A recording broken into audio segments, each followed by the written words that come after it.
claimant, whether or not the claimant is entitled to the fruits of judgment, and of course that arises out of the... If you wish, you may remain seated. And also, you can remove this box in front of you. If that's comfortable. You sure? Yes. Okay, whenever you want to sit down, please let me know. So whether or not the claimant is entitled to the fruits of the judgment, of course you'll recognise that that arises out of the Madhani case, the judgment given by His Honour Justice Giles.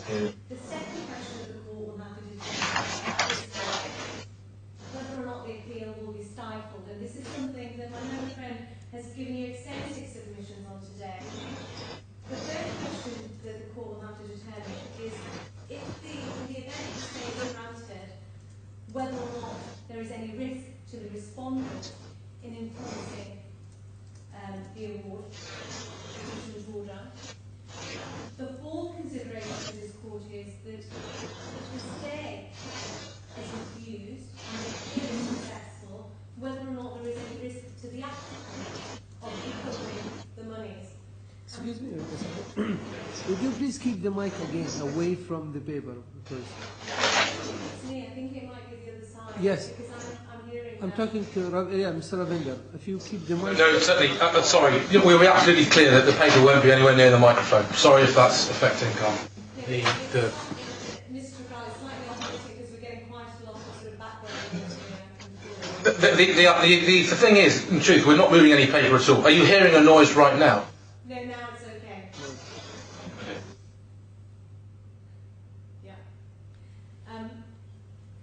The fifth consideration is whether or not it's in the interest of justice at the stage. That's a balancing exercise that we've been talking about. I should really lower the level on their side.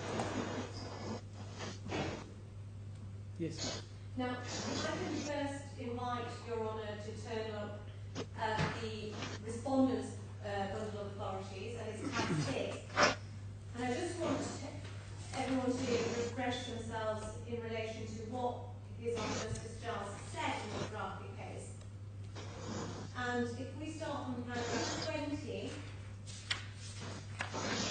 talks about the stay pending an appeal, and Your Honour, you would have had reference to this when deciding the DNB case. But going back to the Grafik case, so paragraph 20 starts off with what the general principle is, and that is that... Excuse me, where are you looking for now? I'm looking at the Respondent's Authorities bundle, tab 6. This was the judgment that was handed to you this morning, substituting the judgment that was already in there. Grateful, thank you. And paragraph? Paragraph 20. And whilst Your Honour will be familiar with this case when deciding DNB, given that we're talking about the fruits of the judgment, I'm going to invite you to look at this judgment, the Karafi judgment, and if we start from paragraph 20, we see there what His Honour Justice Giles has cited in relation to the rules of the DIS reports, and that's RDC 44.4. And namely, what Mr. Justice Giles is saying is that to grant a stay is an exception to the general rule. Paragraph 21 then goes on to refer to the cases that His Honour Justice Giles considered. And then paragraph 22 is the salient paragraph that we rely on.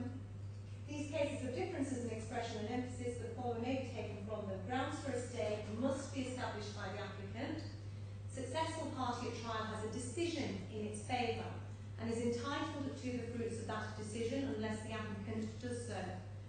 The outcome on appeal being uncertain, the rival contentions as to the merits are unlikely to be persuasive, and it is a question of justice between the parties until the outcome is known with a view to minimising the loss to the ultimately successful party. An important consideration is the relative risk of injustice in granting or not granting a stay, but it depends on the particular facts. And Your Honour, I'd ask you to have this particular paragraph at the forefront of your consideration when weighing up the respective submissions of either party. So the first consideration is entitlement to the fruits of the judgment. Your Honour, and rather before I go into sort of the submissions and addressing these questions, if I can make a general submission in relation to what my learned friend opened with in his submissions, and that is in relation to the timing. He said that, look, you know, any appeals going to be heard in 3 months, and then we might have another short period whereby judgment is handed down. And the second point he made is that there's a real public policy consideration here, because there are other cases pending that are dependent upon this Court of Appeal judgment. Our answer to that is there is no authority before you today that compels you to take into consideration the timing of any appeal, how long the stay will be, and whether any public policy considerations apply. And so therefore we say that all of those submissions are irrelevant to the application that you have to decide today and the questions that have to be determined today. As a side point, if I may also answer my learned friend's query as to the appeal being listed in September, out of courtesy I've spoken to the registry as to when any other listing can take place in terms of the appeal. Regrettably, as lead counsel, I will be on maternity leave and out of the country, and therefore, and this is also for the defendant's information, or rather the applicant's information, will not be able to make the September hearing. However, I am, and I have been told that any hearing, alternative date for a hearing, could take place in November, if not earlier in October, but that's obviously dependent upon the listing and the judges that may or may not be available. And so, Your Honour, we say that timing and public policy are not relevant considerations here today. So, the fruits of the judgment. Well, Your Honour, we say that the salary and end of service gratuity payments which were due to the respondent became owing in July 2013. That's when the the applicant terminated the respondent's employment. We say the respondent has been out of pocket since then, and whilst very recently payments have been made in relation to unpaid salary and end of service gratuity, we say we have a decision in our favour in relation to the penalty payment that accrued. And whilst my learned friend makes the point, well, these aren't damages, it's not compensation, we say again that's irrelevant. This is a statutory payment that our client, Mr. Asif, is entitled to, has a decision that entitles him to that payment, and there is no good reason that the applicant has shown today or demonstrated that he should be kept out of the fruits of His Honour Justice Giles's decision.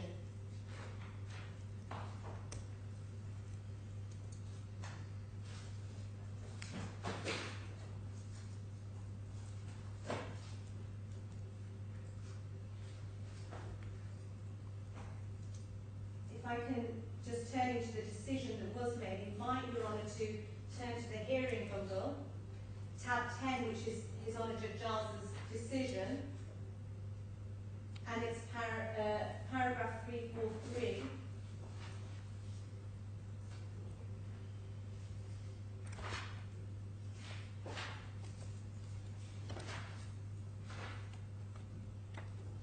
Where Mr. Justice Giles, and of course this relates to costs, but putting aside the issue of costs, what Mr. Justice Giles says is that Mr. Adil has been dominantly successful in the proceedings.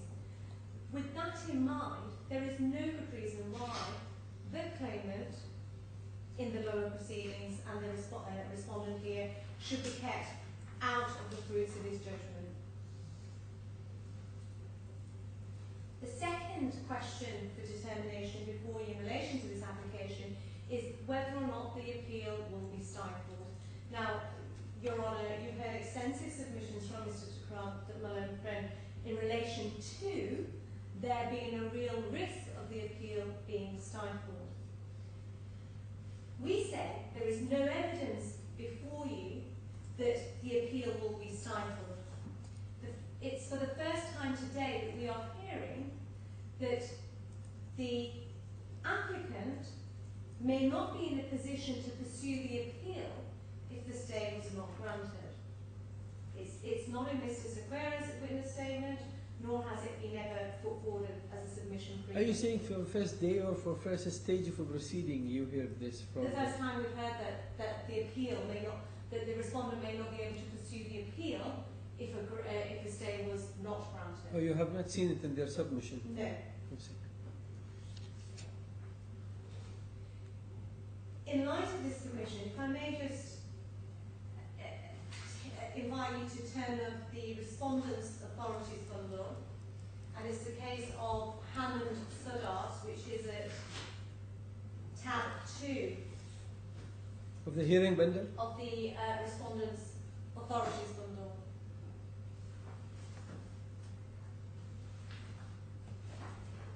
Hammond Suddart, we say, is a case directly on point.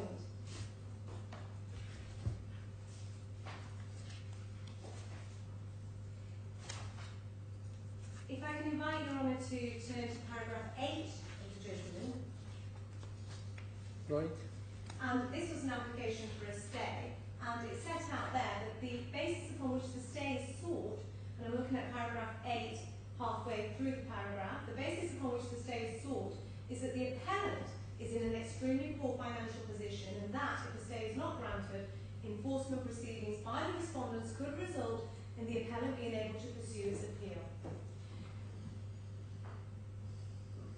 Your Honour, you asked the question of my learned friend at the early part of his submissions, is it their case that the applicant can't pay or doesn't want to pay? And whilst Mr. Chakran very skillfully sidestepped the question, it was quite clear that the submission that he was making was that the applicant is in a poor financial health.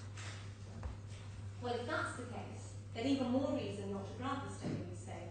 But going back to paragraph, going back to the case of Hammond Suddart, we then look at paragraph 9. So, in support of the application made by the applicant there, the applicant produced a witness statement, who was the director of the appellant. In that witness statement, she explained the evidence of the appellant's financial position. Mr. Sequeira, in his written statement, fails to make any submission or give any evidence about the financial position of the applicant. Back to Hammond Suddart. Paragraph 19. The judge in Hammond Suddart makes a comment about the applicant's evidence that was produced, and he says, the material we have set out above explains why we take the view that Ms. Mars' statement produced for this application is wholly insufficient evidence to show that there is any risk of the appeal being stifled unless a stay is granted. So whilst Ms. Mars' evidence was insufficient, we say in this particular case that you have to decide there simply is no evidence of the applicant's financial position. What we've heard today are submissions that the appeal may be stifled because the applicant won't be in a position to pursue the appeal. However, you have no evidence before you. Turning then to paragraph 20,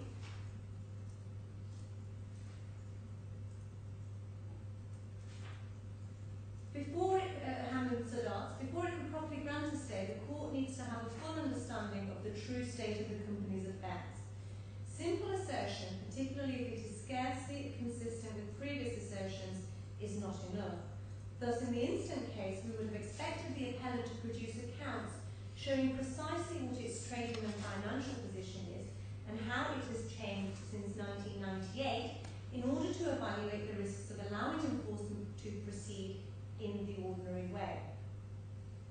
So we say, in reliance on Hammond's, that you simply have no evidence before you about the financial position of the applicant.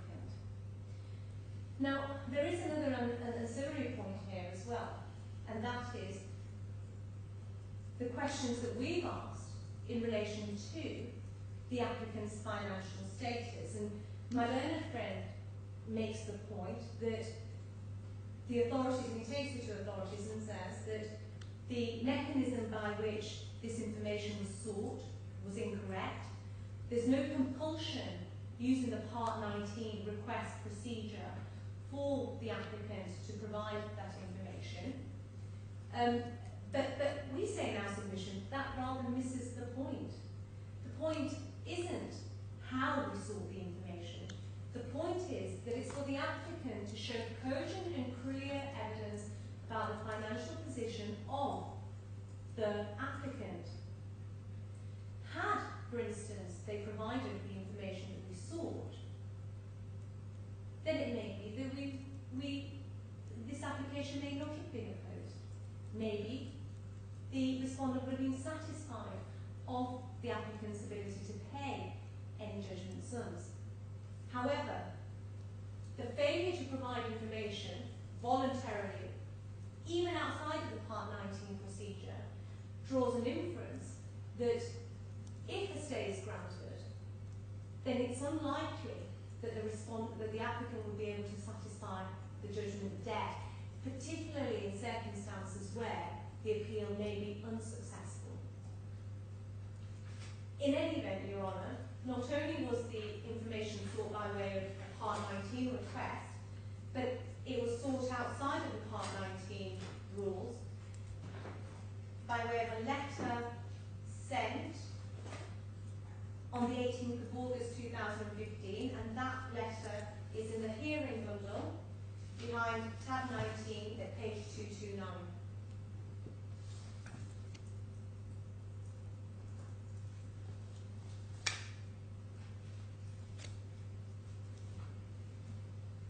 My learned friend also makes the point, and continuously made the point, about the various applications that the respondent could have made.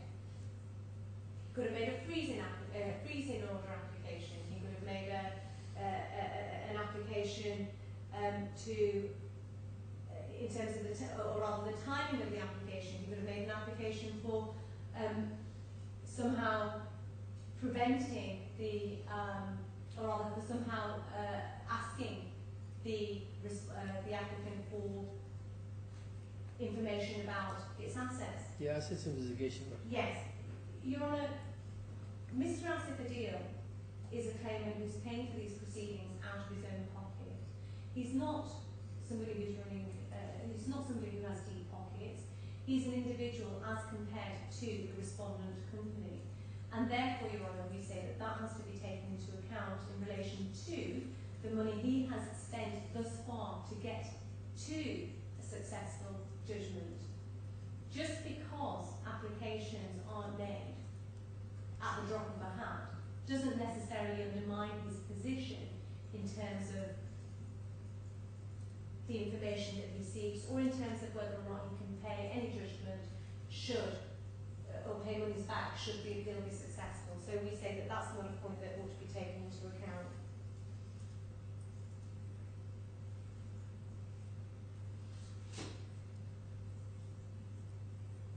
Back to Hammond's, Your Honour, I don't know if you've got the case open in front of you.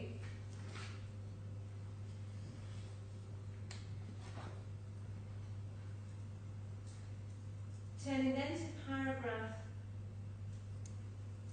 22, just to remind ourselves as to the approach taken in Hammond,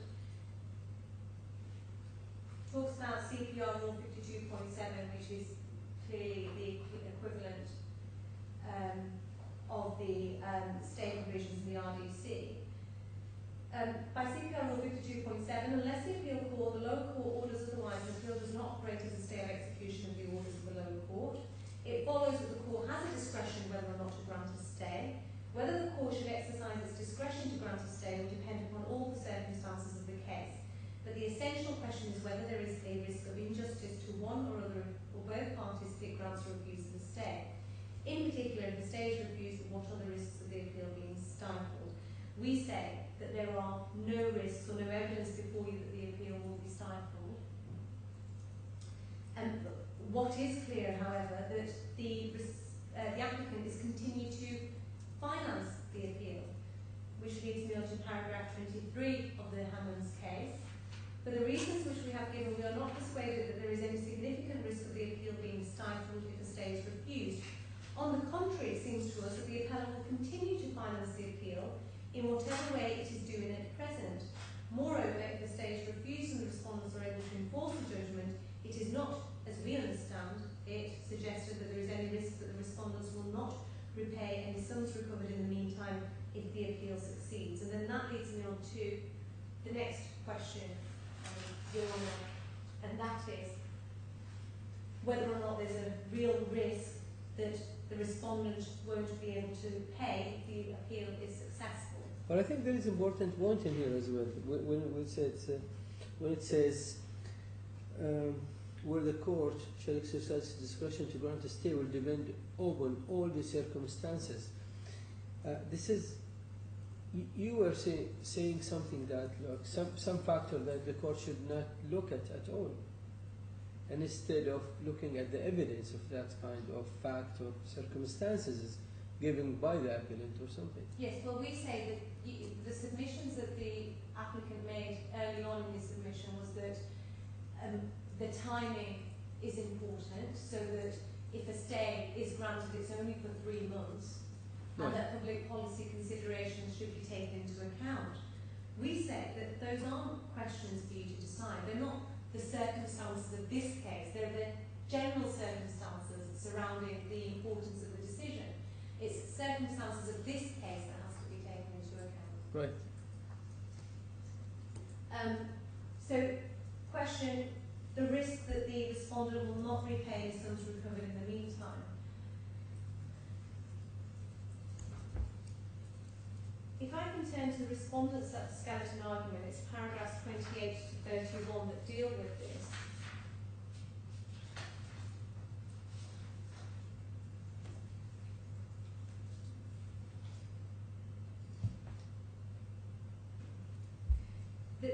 The significant point that the learned friend makes in his skeleton argument, which he has amplified today, is in relation to transferring of the property to his wife, number one, and number two, the lack of transfer of the shares in Maputo.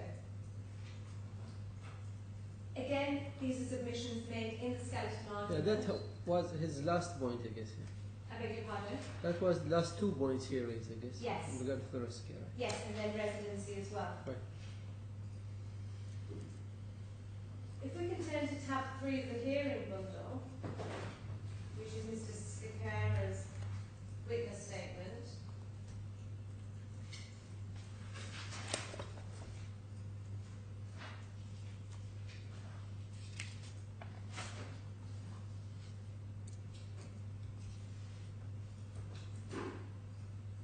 Paragraph 13, page 7. And it's the paragraphs there under the real risk of non-recovery that deal with these issues. Paragraph 13, Mr. Scaro accepts that the claimant is a US national. Now, this court, we know, has a memorandum of understanding or an agreement with the United States in relation to enforcement procedures, and so therefore, Your Honour, Mr. Asif Adil, given he is a US national, there would be no issue there, given the memorandums of enforcing, or rather recovering any money from Mr. Adil. But why his nationality would be of a help to the appellant at the end? What if he reside away from US? I mean, how that can help the appellant to recover their money? Well, Your Honour, the respondent knows that the claimant resides in the US, so he has a residence there.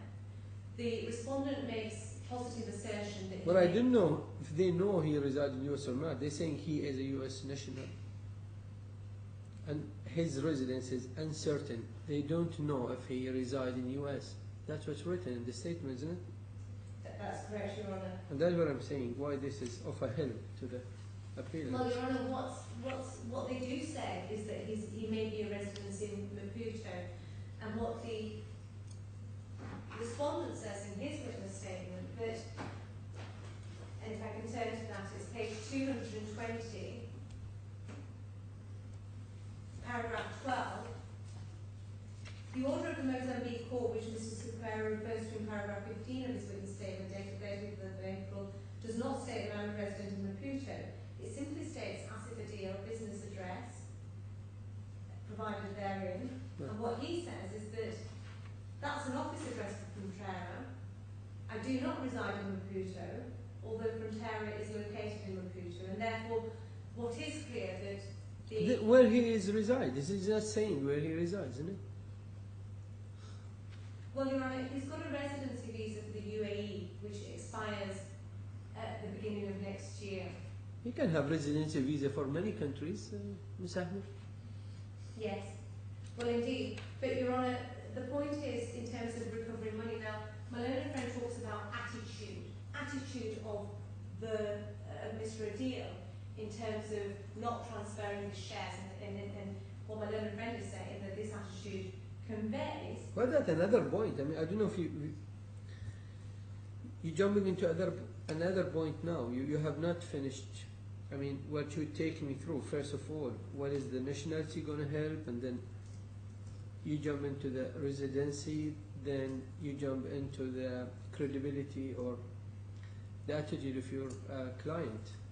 Well, Your Honour, I'm addressing the submissions made by Mr. Trafral in relation to whether or not there's a risk that monies will not be able to, or other monies cannot be recovered from Mr. Adil. And I'm saying that there is no evidence that the applicant has put before you that substantiates the assertions that monies cannot be properly recovered. In fact, to the contrary, we say that there's clear evidence before you that it would be difficult for Mr. Adil to enforce any judgment in the event that the appeal isn't successful. Right. Well, I think the appellant to try also to drag my attention into the fact that when it's come to the nationality, to the residency, and then to the attitude of your client, circumstances says it's very risky to enforce against him if stays granted. Well, Your Honour, we say it's not risky. We say the contrary. In fact, it's risky to enforce. I'm just summarizing. Yes, I mean, the other side's point. Yes. You know what I mean? Yeah. Well, Yes. you said there is no evidence, but to that. Well, Your Honour, they say, the other side is saying that, well, look, he may be a resident in Mozambique, and therefore that would make it difficult. We say he's not a resident in Mozambique. We also say that in the past, Mr. Asif Adil has shown that he would pay. So, for instance, there was a cost order made against Mr. Asif Adil in relation to the, I think it was a disclosure application, and Mr. Asif Adil paid those costs. In contrast, we say that the applicant hasn't paid costs that were ordered to be paid to him in relation to the security for costs appeal. That was the point that was being made. Now, in relation to that, my learned friend said, well, there's no order for costs, and costs haven't been agreed. That's not the point. We've sent our cost statement. We've asked, we've reduced those costs significantly so that an agreement can be reached without going to a detailed assessment. However, there's been no response to that correspondence to date. And again, my learned friend makes the submission, well, you know, why doesn't Mr. Adil pursue detailed assessment proceedings? Again, Mr. Asif Adil doesn't have the sorts of pockets that could make, that allows him to make applications all over the place. And therefore, we say, if attitude is to be contrasted, then the attitude of the applicant is such that, number one, it kept the respondent out of his money when termination occurred. Number two, it's failed to pay a security for costs appeal order that was made against it. Number three, it's failed to advise Mr. Asif Adil in terms of the assets that it has. And whilst there is no compulsion under Part 19, We say in order to substantiate the application made today, that information should have been available. We also say that creates an adverse inference to be weighed against the applicant, namely that assets aren't available to enforce against should the appeal be unsuccessful. Mr.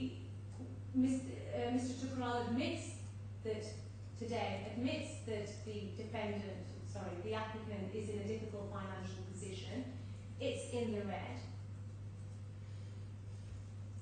We also say that at the time that the claimant was employed, the applicant had various assets, such as an office, furniture, monies in account, and paid up capital of 1.1 million. However, that was at the start of Mr. Adil's employment. However, during the trial, through cross-examination, and I can take you to the transcript, it became apparent that the only assets that the applicant had was the office and the furniture. Mr. Suresh Chaturvedi, when giving evidence, couldn't recall what had happened to the paid-up capital. And therefore, where we say that there is an inference that there may be dissipation of assets, we say that because of the evidence of Mr. Suresh Chaturvedi. The situation is very different from when the claimant was first employed to when it came to trial. In terms of the Maidan issue, my learned friend said that there is no investment in Maidan. We say that the reason why we give that information is because of the disclosure order that was made. And if I can invite you to turn to page 239A of the hearing bundle. 239A. This was a disclosure statement given as a result of a disclosure order made by His Excellency Justice Omar Al-Mahari on the 27th of January 2015. And if we turn to page 239D, that was the attachment. Now the point, or the reason for this disclosure was in relation to a point as to whether or not Mr. Adil has signed checks. Right. However, what we do note from this disclosure at page 239E, at point 70 on the left-hand side of this table, yes, we see a reference to check dated the 12th of December 2013, check number 900-246, chairman namely Mr. Suresh Chaturvedi has signed off on that check, and it's for payment made to Maidan Soba LLC. Now we have asked questions about this, and just for the purposes of whether or not there is any risk of enforcement. So it's not right to say that there is no investment, because it's unlikely that Mr. Tukral has any evidence or any instructions about this. Nonetheless, what is important in your determination is that we simply don't know what assets the applicant has. it might be payment of rent, not just investment. Well, at the time it was a development. I don't think it was a completed development. I see. So there is no certain fact in this regard. No certain facts, and we've tried to ascertain the assets of the applicant, and Mr. Tukral makes the point, well, you know, there's no evidence that you conducted these searches. The reason why there's no evidence is because we've attempted to conduct searches in the Dubai courts. But if it's not certain, you should not put it as a point, to enhance your situation or to say there is no risk of the claimant cannot pay back the money. You should not. If you're not certain about it, Ms. Ahmed, you should not mention it at all. You should not put it a point in support of your allegations. The point that we're making is that we have no information, and the applicant has failed to provide us any information about its assets, which creates an inference that there would be some difficulty in pursuing the applicant in the event that the appeal is not successful. That's the point I'm making. Yeah, but you cannot make that point if you don't have evidence yourself, or you're not even certain about the information. That's what I'm saying. It should not be mentioned at all. Well, and that's what the appellant was complaining about. Yes, but what You brought a fact without evidence. Well, Your Honour, we're not bringing facts. All my submission is this. At the start of the claimant's at the start of Mr. Asif Adil's employment, the assets of the applicant were the office, the furniture, the monies in the account, and the paid-up capital of 1.1 million. At the point of trial, Mr. Suresh Chaturvedi gave evidence that the only assets that were available were the office and the furniture. And so, Your Honour, the inference there is, the inference has to be that the assets are being disposed of because they are different from when the employment of Mr. Asif Adil first started to when the trial was heard. So for me, there is no Subha investment to rely on. Is that right? I beg your pardon? For me, there are no investment in Maidan Subha or clear investment. Well, we simply don't know. I should give regard to. No, the submission I'm making is Right. that to put it in a nutshell, the applicant has failed to provide any assets or any information about the assets, which causes the inference that there is a real risk in the event that the appeal fails, that the respondent would face difficulty in enforcing the judgment. That's the point that I'm making, Your Honour. I see what. In contrast as well, we also say, so where you're sort of conducting the balancing exercise, the other risk in relation to enforcement of any judgment in the event that the appeal fails is when you look at the control and management of FDPL. So whilst Frontline is registered in the DIFC, we say that the actual control and management of Frontline takes place in India. And the reason why we say that is because if I can take you to tab 19, and it's page 241.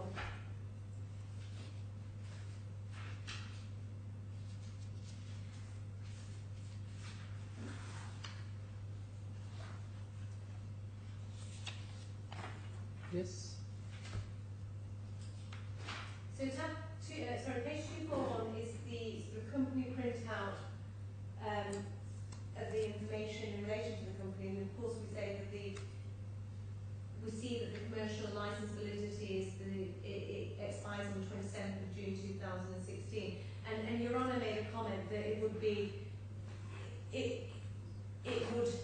be, or rather you wouldn't expect a company to file for extension of a license before it was due to expire. That might be right, Your Honour, and the point was made that had the applicant had an opportunity to put evidence in reply, then it would have said, well look, we're going to renew our license. Your Honour, you've also said that you are quite flexible in relation to further matters of evidence going in. There is no reason why the applicant cannot provide a witness statement to say that the licence will be renewed, and also we're now at a point where undoubtedly there would be an application being made, and therefore any evidence that the applicant seeks to rely on, we say can attach such an application for renewal. Well, this won't bother me actually, Ms. Ahmed, because even if the appellant have not put evidence in this regard, so I won't take it as a point that this, if the license is expired 27, it won't be renewed at all. Well, Your Honour, if it's not renewed, then the difficulty that Mr. And even if it's renewed, what's changed gonna make? That's what I'm saying. Well, you were saying during the course of trial, since the beginning of this proceeding, you said there is no progress made in this company, isn't it? There is no extra assets appear to be available at all, or whatsoever. And even you didn't know where the 1.5 million paid comes from. Is that right? That's correct. So what's changed? That's what I'm saying. What's the point in investing so much time in talking about this point? I take your point. Moving on then, Your Honour, in terms of the control and management of FDPL, we can see shareholders there being Krishna Advisors Private Limited and Aya Global Supplies Private Limited. these two are 100% shareholders, the beneficial interest of which is with Mr. Suresh Chaturvedi. These two shareholders are also based in India. Turning then to a second point in relation to the control and management of the company, if I can ask you to turn to page 243. Sorry? Page 243 of the hearing bundle. Yes. Transcript? Yes, this is a trials transcript, day 2, and I'm looking at the third entry near the hole punch, where it says Ms. Ahmed. Yeah. And the question was asked was, now when FDPL was set up, Mr. Maheshwari was in the background, was he not overseeing financial functions? Mr. Chaturvedi says yes. And then skipping the next 3 entries, going to the second hole punch, Ms. Ahmed, and they reported to Mr. Maheshwari, did they not? Mr. Chaturvedi says, on the matter of whether matters are then of the government, always there is an inspection and control from Chairman's office. MD works for me in the growth in Chairman's office. There are several expenditures which MD does himself on a day-to-day basis with explanation. MD does it, we control that, and we check up because he does not take approvals. Approvals is given by my office, and Mr. Maheshwari is attached to my office. Mr. Maheshwari then gave a witness statement in the trial at page 245. That's the first page of his witness statement there. He says in paragraph 1, I am Executive Director for Overseas Infrastructure Alliance, which is a company incorporated under the laws of India and which has its registered office at KK Square, Cardinal Gracious Road, Mumbai, India. And finally, just on this point, if we turn to the judgment behind tab 10,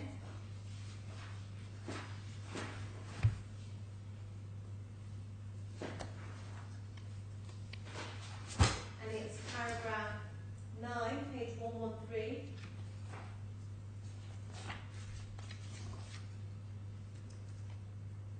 Frontline is a company ultimately controlled by Suresh Chaturvedi, an Indian national resident and based in Mumbai. Other companies controlled by Mr. Chaturvedi, at least de facto, which also plays part in the events to be described, includes OIA, an Indian company, and PDEL, a Russian company. Mr. Chaturvedi appears to have had many years of business experience, but informal qualifications in his business history were not detailed in the evidence. So, Your Honour, the point that I'm making is that in the event that the appeal fails, in the event that there is no clear indication as to the assets of the company, Mr. Asif Adil will be faced with an insurmountable hurdle to enforce the judgment that he's received if the stay is granted. But this is not a new circumstance, isn't it? It's just a matter of fact. I mean, ongoing since the establishment of this company, isn't it? It is, but it goes to the question as to the risks of injustice. Right. So there will be real injustice faced by the claimant if the appeal fails, and he then has to go from pillar to post trying to enforce his judgment, especially if the control and management of the company is in India.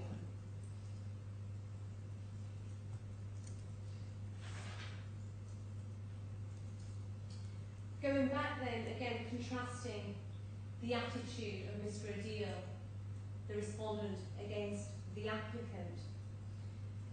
The attitude of the applicant at trial was such that at all costs it was attempting to deprive Mr. Asif Adil of what he was entitled to the point, Your Honour, that a counterclaim was brought which was dismissed in its entirety. And what the learned judge said about that counterclaim, if I can refer you to page 288 of the judgment.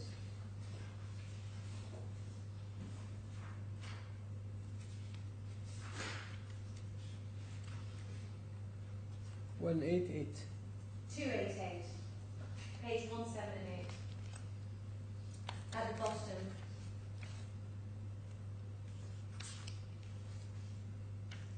In the majority of its allegations, the counterclaim was abandoned. It is not uncommon for pleaded allegations to be abandoned, although the proper practice is openly to announce the abandonment.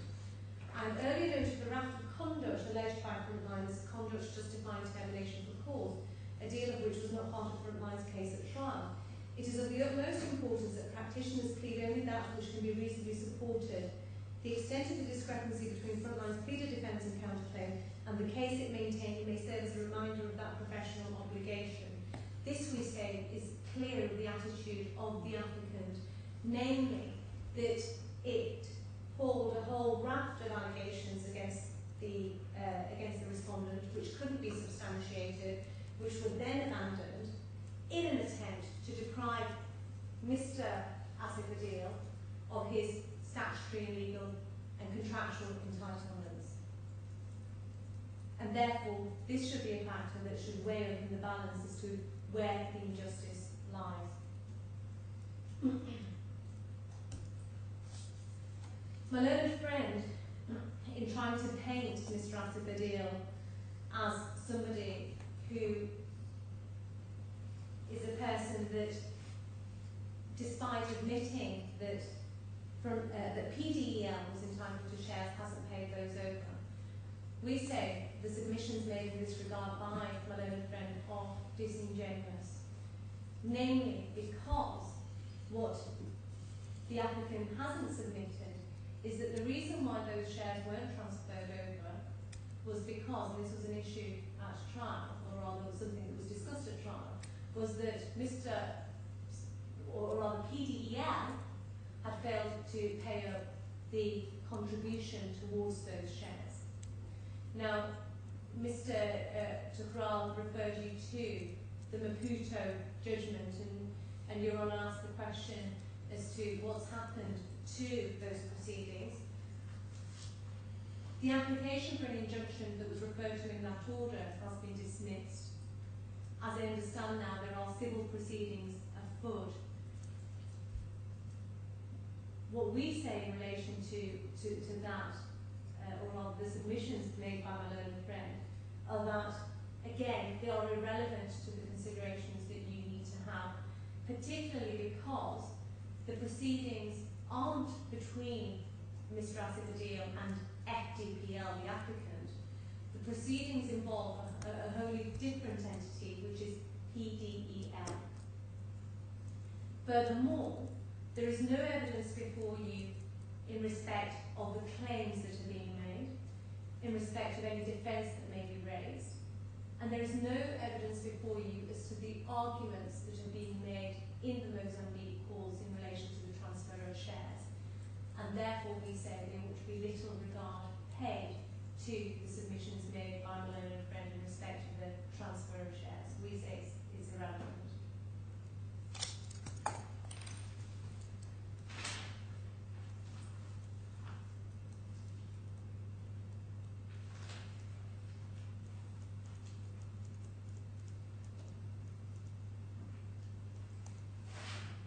Turning then to, Your Honour, the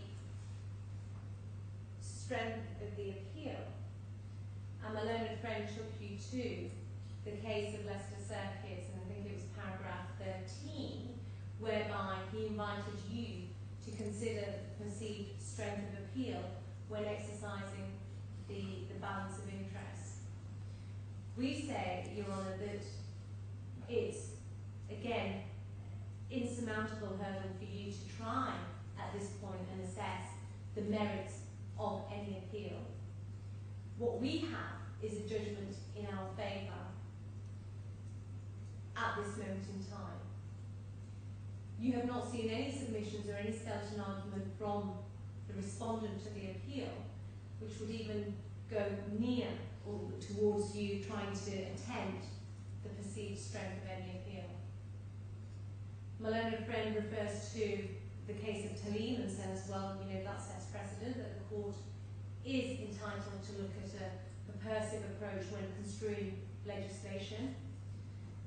We have no doubt about that, Your Honour. It was open to His Honour Justice Giles to either apply a literal approach to Article 18.2 or a purposive approach. Submissions were made on both accounts. On the part of FDPL, Mr. Justice Giles was invited to take a purposive approach, and of course we invited him to take a literal approach. And he went in favour of Mr. Adil. Therefore we say that it's impossible when deciding this application to look at the perceived strength of the appeal.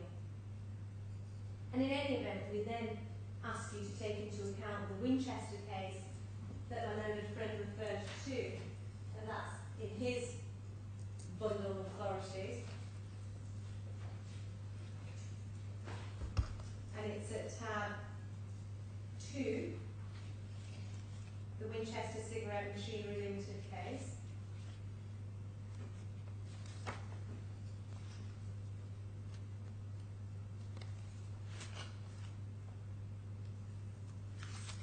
And it's page 3.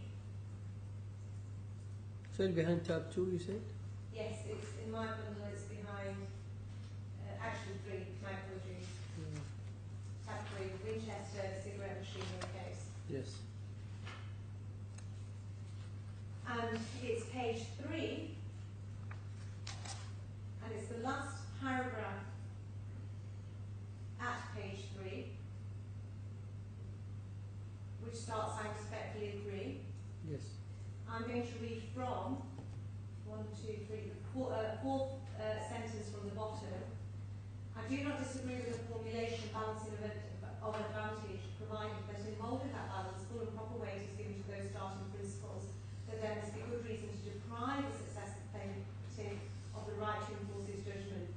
And that, and this is the relevant point, and that the mere existence of an arguable ground of appeal is not by itself such a reason." Now, we know that the applicant, the appellant, has an arguable ground of appeal because permission has been granted.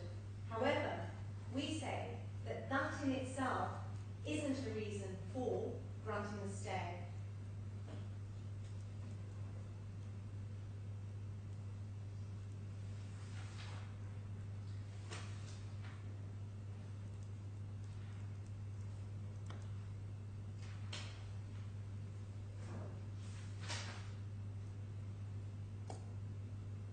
And so, Your Honour, to conclude, we say that the application ought to be dismissed. We say that there's a real risk of injustice to Mr. Asif Adil if the stay was granted, namely that he wouldn't be able to recover sums owing to him. Number one, because of the financial position of the applicant. Number two, because the control and management of the company FDPL is, we say, outside of the jurisdiction. Number three, there is no evidence before you that any appeal would be stifled, given the paragraphs that I referred to in Hammond's Sadat, given that the applicant has failed to provide cogent and clear evidence that the appeal will be stifled. And in any event, FDPL, it appears, is financing the appeal, given that we have counsel sat in London representing it. We say that there is no risk to the applicant, and even if there is, then the risk is minimal as compared to the risk to the respondent. And finally, we say, Your Honour, that if in your consideration and deliberations you reach a decision that the balance weighs equally between both the appellant, applicant and the respondent, then we say that you have inherent jurisdiction by way of your case management powers provided for in the RDC to make any order that you consider to be in the interest of justice that accord with the overriding objective. And one of those orders could be that the money is paid into court by the applicant until the appeal is determined. Now, my learned friend may turn around and say, well, there's no application of that nature before you. We say there doesn't need to be an application because you have the inherent power to make an order that you consider to be appropriate in the circumstances of the case and in order to do justice to the parties. Yeah, I think I will invite Mr. Tukral to comment on this final final point. We might even hear from him a very maybe fast 1 or 2, 3 points. Well, Your Honour, I'd try to run through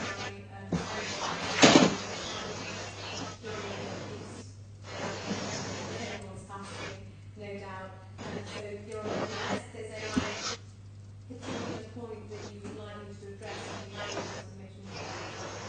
No, thank you very much. I'm grateful.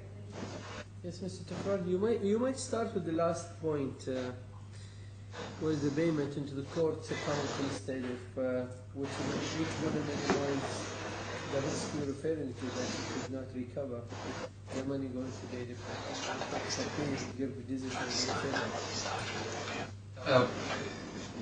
Your Honour, the first point I would make is simply this. This is the defendant's application for a stay. It was on Sunday when, just gone, 2 days ago, when the respondent for the first time raised the possibility of the inherent jurisdiction and case management powers to make an order in the terms that she suggested. There is no application in respect of this. And I don't say, well, you might say, well, what does it matter? There's no application, I've got power to, the court's got power to do it, inherent jurisdiction of the court, let's just, look over that procedural difficulty. In my position, that's not the right approach in this case. That's not the right approach. It is fundamental to the administration of justice that a party is given fair warning of an application that is being made against it. And no such application is made in this case other than by way of a final submission of Miss Ahmed right at the end of what she says. It cannot be fair and right. And this is why I say as well, because the principles on which a court decides whether or not to grant security in respect of the appeal, or allowing an appellant to pursue an appeal subject to a condition that a payment is made into a court, are entirely different than the submissions and the argument and the evidence and the last 4 hours, or however long it's been, of argument that we've had in this case. They are different consideration, and the briefest reading of the Hammond Sadar's case makes that absolutely plain. If Miss Ahmed wants to make an application, if Miss Ahmed wants to make an application to the effect that the court should order payment into security, she was well able to do so well before this afternoon and Sunday when she made it, and she purported to make it. I don't say she's made an application, I don't say an application is before the court. Purported to make the application on Sunday when she put it in her skeleton argument. It's simply not fair process, and it's not the way to run an application, a cross application if you want. In her draft order even, my learned friend's draft order even, there's no suggestion of this alternative, and it cannot be, it's not properly before the court, and in my submission it cannot properly be entertained. In circumstances where, notwithstanding that in substantial procedural default, or abuse even in my submission on the part of Miss Ahmed and her client, the court is willing to entertain the possibility and wants to hear from the appellant on the substance of it. My submission would simply be that's not the just approach. That's not the just course of action in this case. It's absolutely right to say that the parties are clear between them that the assets aren't there. The evidence on that fact is one thing, certainly, that the parties seem to be entirely agreed upon. My learned friend says, well, there's no evidence of the appeal to be stifled. With respect, that's exactly what I took Your Honour to. Their own evidence that the assets aren't there, and as a consequence, the appeal will be stifled. She says, the lawyers are still here. Look at them. They're in London. They're on the video conference. There are 2 of them. The appeal's still going on. Yes, it is at the moment.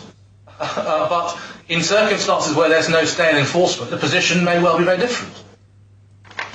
So, briefly by way of reply, it's not the case that, just a few points by way of reply. First point is this: it's not the case that the question of stifling an appeal was put before Your Honour today in oral submissions. It's in our skeleton argument very clearly, as you will see.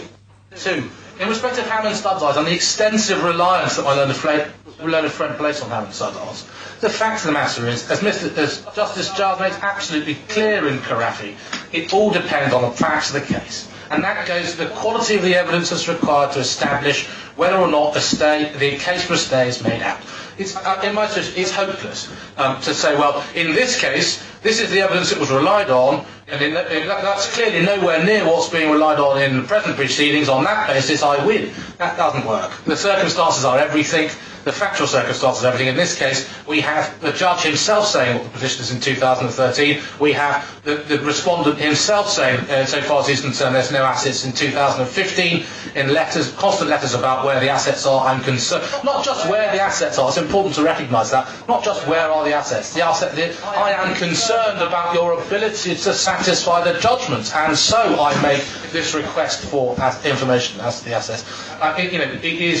It's quite clear. And in my position, the parties are quite clear that a common ground that the assets aren't there, and so and that's another reason, as I say, why to order payment into court of the judgments, the costs and anything else, would be to destroy the appellant and the appeal. And in any event, as I say, my primary submission is simply that the application is just not properly before the court. Other points. The freezing order point, well, Mr. My learned friend says, Mr. Adil hasn't got deep pockets, he's on a company. With respect, there's $1.7 million at stake. And in circumstances where it's not I made it clear in my submissions, I thought, that Mr. Adil's contention in his witness statement is there is dissipation. It's not that, in my learned friend's skeleton arguments, as I said, the watered down version, we think that there may be dissipation. Mr. Adil's evidence is absolutely clear that there is dissipation so far as he is concerned. Make the application for freezing order. If with respect to my learned friend, her firm's cost schedule for this application is 30-odd grand. In circumstances, the client's prepared to pay that in the event that he loses. In my submission, it wouldn't cost nearly as much to make an ex parte application for a freezing injunction if there were truly grounds to believe that the assets have been dissipated. There are none. It's not enough to say her client it hasn't got the means to afford it. It's a straightforward thing, and could have been done easily if the evidence existed, and the fact is, it doesn't. Timing and public importance, my learned friend says, are irrelevant. Well, I say no, they are irrelevant. They are relevant for the very reason that, as Justice Giles makes clear, it all depends on, and all the judges make clear, it all depends on the circumstances of the case. If timing of the appeal it's not a relevant circumstance of the case, and frankly I don't know what is. Of course, the length, the period over which the stay may be granted is relevant to whether or not it's just to make the order for a stay. It must be. And similarly, I don't rely on public importance as being definitive, just as I don't rely on the merits of the appeal as being definitive, or of itself a reason to grant stay. My first submission was to that effect, if you will recall, Your Honour. The point is simply that these are relevant circumstances, and the Court of Appeal, in my submission, will be concerned to ensure that the appeal comes on quickly and that a judgment is handed down so that there is clarity on what is a point of public importance. It's only a factor. My first submission to Your Honour was I don't want to make the mistake of saying that because I've got permission, I've won. That's precisely my point. And so, my learned friend's reliance on the cigarette case, doesn't help her. Because I'm not arguing that because I've got permission, I get home. I don't say that. I say that it's relevant, and for the reasons I indicated in Leicester Circuit. You'll recall the judgment saying where the position of no stay, or the justice of the position of no stay is in question, then the court may look to the merits. In these circumstances, in my submission, it may be helpful to look at the Tallinn case. I don't rely on that as my main point, but it is potentially of some relevance. Now, residents in Maputo, my learned friend skirts around the issue. She can't tell us still where Mr. Adil is resident. And her submissions on the point only support, in my submission, the appellant's case, that we don't know where he's resident, and that affects the prospects of the appellant's chances of recovery in the event the money's handed over and the appeal is allowed. Still less do we know where his assets are. I invited Miss Ahmed, as you will recall, Your Honour, in my submissions to give the undertaking that her client gave in respect of the trial proceedings, and she was silent on that undertaking in her submissions and said nothing of the wife's undertaking in the course of that. In the course of her submissions. If the Court of Appeal in these proceedings in respect of the security for costs application were about to award the defendant security in the absence of the wife's undertaking, in my submission, the absence of the wife's undertaking here is similarly relevant to whether or not the Court should grant a stay, because the Court may feel that the appellant would be in a difficult position recovering in circumstances where it pays over and the appeal is allowed. Attitude of the appellant as compared to attitude of the respondent. What was said on that? Oh, yes, this in respect of conduct. I do say that the conduct is important. What happened at trial in respect of the counterclaim, in my submission, the paragraphs that my learned friend referred to were irrelevant, in that Justice Giles, from what I recall, seemed to be attacking the professional obligations of the lawyers who pleaded a case which was then subsequently abandoned. The conduct that was being criticised was, I forget now the paragraph reference, but was very much along the lines of professional competence almost.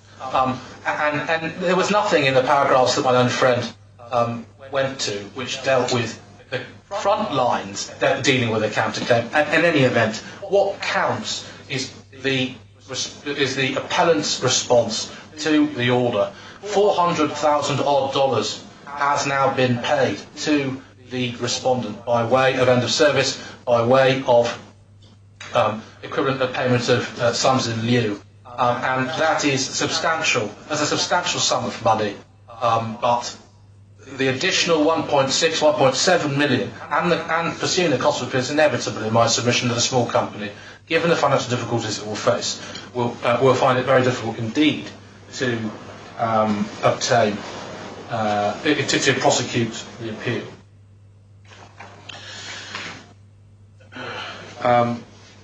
We've dealt with the Maidan investment, and Your Honour, alleged investment, and Your Honour has my submissions on that. My learned friend says that there's no evidence that that the appellant hasn't responded, hasn't invested in it. Well, as I say, we were denied the opportunity to put in any reply evidence, but would have formed part of that. And in any event, the evidence on, as Your Honour has seen, the evidence on this alleged investment is very thin, very weak indeed. The position in India, control and management of the appellant in India, in my submission again, irrelevant for the purposes of this application. The control and management of the company isn't, they don't possess assets against which the respondent will enforce. It only makes, I think the suggestion is that it makes life difficult for the respondent. No, I'm not suggesting that enforcing a judgment of the DIC court in India ultimately is straightforward, but it's no more difficult to do that in 3 or 4 or 5 months' time once the appeal is finally determined, if the appeal is in her client's favour. Any difficulties to enforce the judgment of this court in circumstances where the appeal is dismissed won't be caused by a stay of however many months. It will be caused because it's difficult to enforce the judgment of the DIC courts in India. Your Honour has my submissions on the trade licence.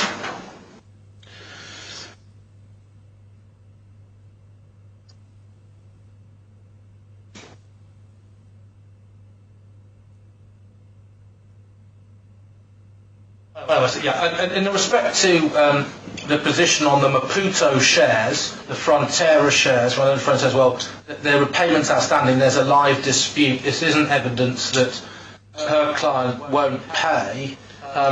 paragraph 220 of the, I won't take it to you, Honour, but you might just have the reference. Paragraph 220 of Justice Giles' judgment of tab 10, page 164, there's a reference to the payment that's been made.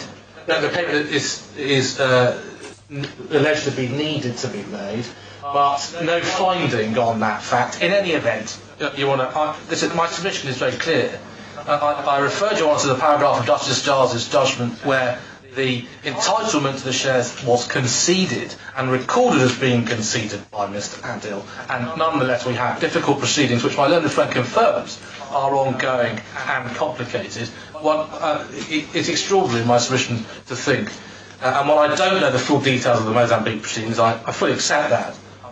It's extraordinary, my position, to think that a party can concede a claim and then nonetheless go on to concede the other side's entitlement to those shares. Finally, on Talim, again, I make the point again and again and again. I don't say that Talim is the answer to all my prayers. I say that it is evidence of the court adopting a purposive approach.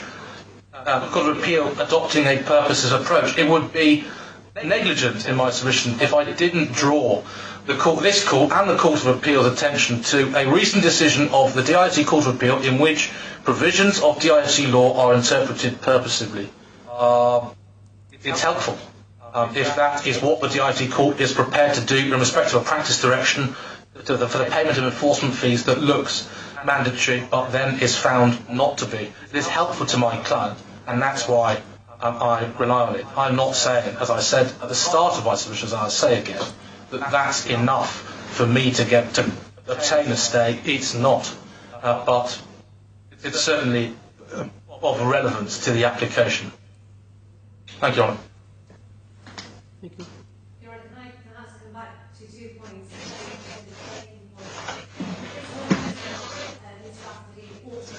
Undertaking. He has everything in his favour. If anything, he said that it's the applicant's, or the burden is on the applicant to demonstrate and prove this application, and therefore it should have been on the applicant to provide the application that in the event that the applicant was not successful, it would then make the application pay and furthermore pay the sums that were due to the applicant. So you're saying that the taking should not be your burden at all? Not at all. We have a decision in our favour. FDPL doesn't. And in fact, if anything, there is more risk that FDPL won't pay given his financial situation. Looking at the financial situation on his head, at this present moment in time, all we've had is a brief reference to His Honour Justice Giles' judgment that FDPL was in the red. Where is the evidence before you that this deal will be stifled? There is no evidence. Mr. Sequeira hasn't said anything. He is in the statement, and we only hear bare assertions now by Mr. Tukral, and therefore we say that there is no cogent, credible, clear evidence before you in the way set out in the approach in the Hammond Sadat's case, and therefore we say that's into account related to that. That's a good point. Thank you. Okay. Maybe you will make your last point of the hearing today? Yeah, very last point, Your Honour. And it's only really this. Yeah. In the event that Your Honour is considering making an order in the terms of the alternative case that is being put by Miss Ahmed or the respondent, then I would like to see an application notice. I'd like to see the evidence on which that application has been made, a draft order in those terms, and I'd like the opportunity to respond to it. In my submission, I think I would invite the court, Your Honour, to give the parties some indication whether that's a possibility. I appreciate that may be premature because you've heard this application just now, but in the event that that's something that Your Honour is considering, then I do need a full opportunity to respond to it because at this moment in time, my submission, the application is not properly before the court. It's not fair to require the appellant to respond to it. Well, Mr. Tukral, let me put this before you. I think Ms. Ahmed wants to make you sort of favor, in favor of your, in your side's favor. Why is that? This court is going to make an investigation, and it's a way to decide whether the payment order stay or not, isn't it? So I'm going to investigate all of the surrounding circumstances. Among us, the risk of repayment. Is that right? Sorry, apologies, Your Honour, I didn't catch that. Yeah, you hear me? Shall I say again? Now I can, Your Honour, yes. So the court, in its way to make a decision in regard of your application, it will investigate Yes. all of the surrounding circumstances, among us with the risk of repayment by the claimant himself. Is that right? So, certainly. So if the court does not find in your favor at all in regard of the risk, you see me, and if there is no another gate that the payment made into a court instead of being paid directly to the claimant, then it's you who have to come to court again and maybe apply for, it might be in your head already, but you might need to come to the court again and to apply for to put another application, to pay another cost, and to ask the court, okay, we lose this application now, we want a payment into court. Then the problem with that would be, this court has investigated exactly the same element, the same circumstances of that thing, of that kind of application, which might be in your mind, as I said. So you might comment. I won't allow Ms. Ahmed to comment on this, but if you want to go, have your saying in this regard now, I allow you. If you want to make a written submission in this regard as well, I might allow both parties. You tell me what you want.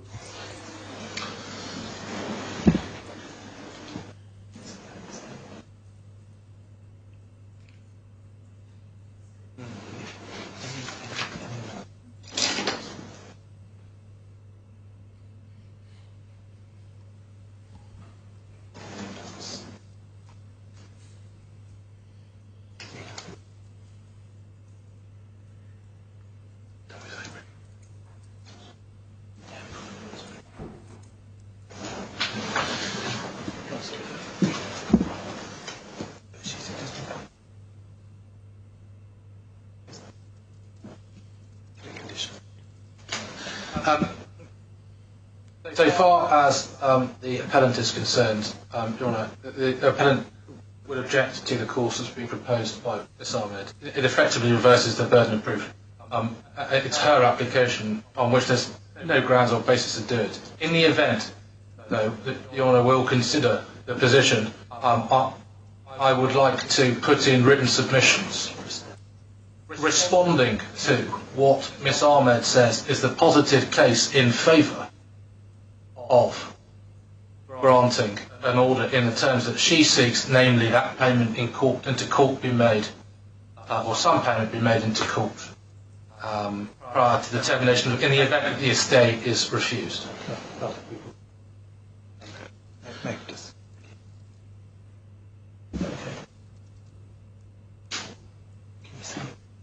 And we could potentially be happy with an order which said that any monies recovered by way of an enforcement process be paid into court prior to the appeal. If the stay application is refused. Yeah, but not to be a condition of the appeal. Yes, I see your point now. So you want to, before you would say that if you do require submission, then firstly we'd like to present the judgment, number one. Number two, the last submission really doesn't make much sense to me, namely that first of all the claimant, or rather Mr. Adil, would have to go through an enforcement process, and if any monies are recovered as a result of the enforcement process, then those would have to be paid into court. Well, the question is this. Is Mr. Tukral saying that the monies would not be available to Mr. Adil in the event that you didn't want it? Well, yes. That's exactly what I'm saying. because they will be paid into court subject to the determination of the appeal to prevent any risk of Mr. Adil not paying those monies over back to the appellant in the event that the appeal is allowed. Yes, that's precisely what I'm saying. Your Honour, I confess, this is the reason that we are in these difficulties, being asked difficult questions on which we're asked for instant answers, is simply one. We have not taken instructions on the alternative submission which was given to us when skeleton argued on Sunday. Two, there is no proper application before the court.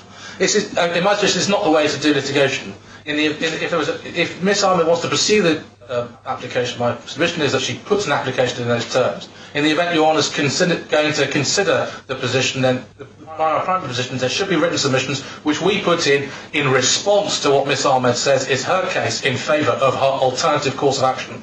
I mean, we make an application with a witness statement and exhibits. The other side put in a response. The skeleton argument says oral argument for how many hours. The focus of the oral argument is nothing to do with the alternative submission that Ms Ahmed seeks now. It's all to do with our primary application, which is precisely how it should be in my submission. And to go about this, it creates all sorts of difficulties. And it's simply not fair to us, frankly, in the absence of our client, to come up with answers on the hoof. I do agree with you. I won't reach that kind of decision without a written submission from your side. So I will go on with my case, and if I see there is need from myself or the court initiative to apply that kind of power, so parties would be invited to write a submission. I'm very grateful for that indication, Your Honour. Yes. Yeah, and for now I think I've hit enough in regarding this application. I really thank you all for your submission today. And I didn't need to allow you even to submit further evidence because some of the areas Mr. Tukral commented in whether there is evidence to be submitted or not. I think I found it less relevant to be supported by extra evidence. So there is now no allowance for any party to submit any evidence. Only there will be submission of the court decide to take a view in regard of deposit money into the court account. That's understood. Understood. Thank you. All right.